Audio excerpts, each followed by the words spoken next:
আসসালামু আলাইকুম। ঈদের পর থেকে নানা রকম ব্যস্ততার কারণে অনেক দিন ধরেই পেজ অ্যাক্টিভ থাকতে পারছিলাম না। আশা করছি আপনারা সবাই খুব ভালো আছেন, আমরাও আলহামদুলিল্লাহ ভালো আছি।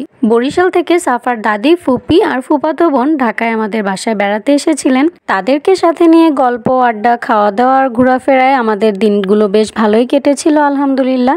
তারা আমাদের সাথে যে কয়দিন ছিলেন সে দিনগুলোর কিছু মুহূর্ত আপনাদের সাথে আজ শেয়ার করব। সাফাকে তো আপনারা চেনেনই, আর সাফার সাথে যে কালো জামা পরা মেয়েটা, ওর নাম সাবিহা, ও হচ্ছে সাফার ফুফাতো বোন। একদিন বিকেলে সাফার সাবিহাকে বাসার পাশের পার্কে খেলতে নিয়ে গিয়েছিলাম। আরেকদিন বিকেলে সাফার দাদি ফুপির সাথে ওর খালামণিকে সাথে নিয়ে চলে গিয়েছিলাম টুকটাক কিছু কেনাকাটা করার জন্য। সাফার খালামণিকে সাবিহা কিন্তু ভীষণ পছন্দ করে, তাই ওর হাত ধরেই সে হাঁটছিল। শুরুতেই আমরা জুতার দোকানে চলে গিয়েছিলাম শাশুড়ি মায়ের জন্য জুতা কিনতে। এরপর সাথে আরও কিছু কেনাকাটা শেষ করে সন্ধ্যা হয়ে গিয়েছিল। তারপর আমরা পিৎজা খাওয়ার জন্য বসেছিলাম। আমরা যেখানে শপিং করতে গিয়েছিলাম সেখানে স্ট্রিট ফুডের দোকানগুলোর খাবারটাই বেশ মজা লাগে। স্ট্রিট ফুড ছাড়া দুটো খাবারের দোকান থাকলেও সেখানে শুধু বেকারি আইটেমই পাওয়া যায়। সাবিহা এখানে কোল্ড কফি খাচ্ছিল, এর মাঝে আমাদের পিৎজাটা বেকিংয়ে দিয়ে দিল।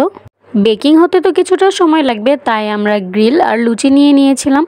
ওখানে বেশ গরম লাগছিল, তাই আমরা পিৎজাটা পার্সেল নিয়ে বাসায় চলে এসেছি। বাসায় এসে সবাই মিলে বেশ মজা করেই খেয়েছিলাম। বাচ্চাদের তো এমনিতেও পিৎজা ভীষণ পছন্দের খাবার। আরেকদিন সন্ধ্যায় আমরা চলে গিয়েছিলাম সুপার শপে। আমাদের বাসার পাশে এই সুপার শপটা নতুন ডেকোরেশন করেছিল, এটা তারা দেখেনি, তাই একটু ঘুরিয়ে দেখাতে নিয়ে গিয়েছিলাম। আর টুকটাক কেনাকাটা তো ছিলই।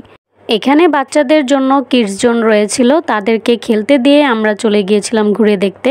সাবিহাকে গিফট দেওয়ার জন্য এই পেন্সিল বক্সটা নিয়েছিলাম আমি সুপার শপ থেকে, সাথে দুটো পেন্সিল, একটি শার্পনার আর স্টিকার নিয়েছিলাম। বক্সটার উপর ওর নাম লিখে আমি কিছু ফুল দিয়ে ডেকোরেশন করে নিয়েছিলাম কালার করে। একদিন সন্ধ্যায় বোন তাদের জন্য তৈরি করেছিল ডালপুরি। ডালপুরিটা ভীষণ মজাও ছিল খেতে। যেহেতু আমরা মাছে ভাতে বাঙালি, দুদিন মাংস খেলেই তারপর দিন সবজি খেতে ইচ্ছে করে, তাই একদিনের মেনুতে ছিল ইলিশ মাছ ভুনা, সবজি তরকারি আর ভাজি। একদিন সন্ধ্যার পর সাফার সাবিহার নাকি কাজ করার মতন কিছুই ছিল না, মানে তারা কাজ খুঁজে পাচ্ছিল না। তারপর তাদেরকে আঁকতে বসিয়ে দিলাম যে তোমরা দু বোন মিলে বসে কালার করো এখানে। এর মাঝে একদিন বিকেলে চলে গিয়েছিলাম বাচ্চাদেরকে নিয়ে কিডস কর্নারে। সেখানে তারা দু বোন মিলে তো ভীষণ মজা করে খেলেছে, বিশেষ করে সাবিহা এখানটাতে গিয়ে খুব মজা পেয়েছে। সাফা তো এর আগেও কয়েকবার গিয়েছে, তাই ওর কাছে পরিচিতই জায়গাটা। এই জায়গাগুলোতে বাচ্চাদের জন্য যে ধরনের খেলাধুলার আয়োজনগুলো থাকে সেগুলো দেখলে আসলে নিজেরই খেলতে ইচ্ছা করে। যেমন এই অনেকগুলো বলের ভিতর ডুব দিয়ে থাকা, বল দিয়ে খেলা করা, আরও বিভিন্ন রকম আইটেম থাকে সাথে।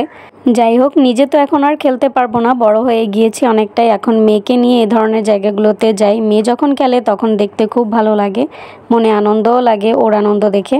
সেদিন খেলার জায়গা থেকে ফেরার পর মা দেখলাম সন্ধ্যায় আয়োজন করেছে। ঘরেই তৈরি করেছিল নান রুটি আর মুরগি দিয়ে বটি কাবাব তৈরি করেছিল।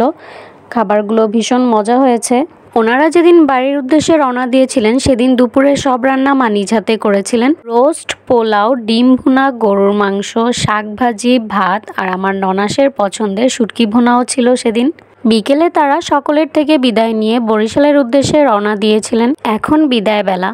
আসলে অতিথি থাকার দিনগুলোতে ঠিক যতটা আনন্দ হয়, তাদের চলে যাওয়ার দিনটা ঠিক ততটাই বেদনার থাকে। আমিও আজ তাহলে এখানেই বিদায় নিচ্ছি। সকলে ভালো থাকবেন। আল্লাহ হাফেজ।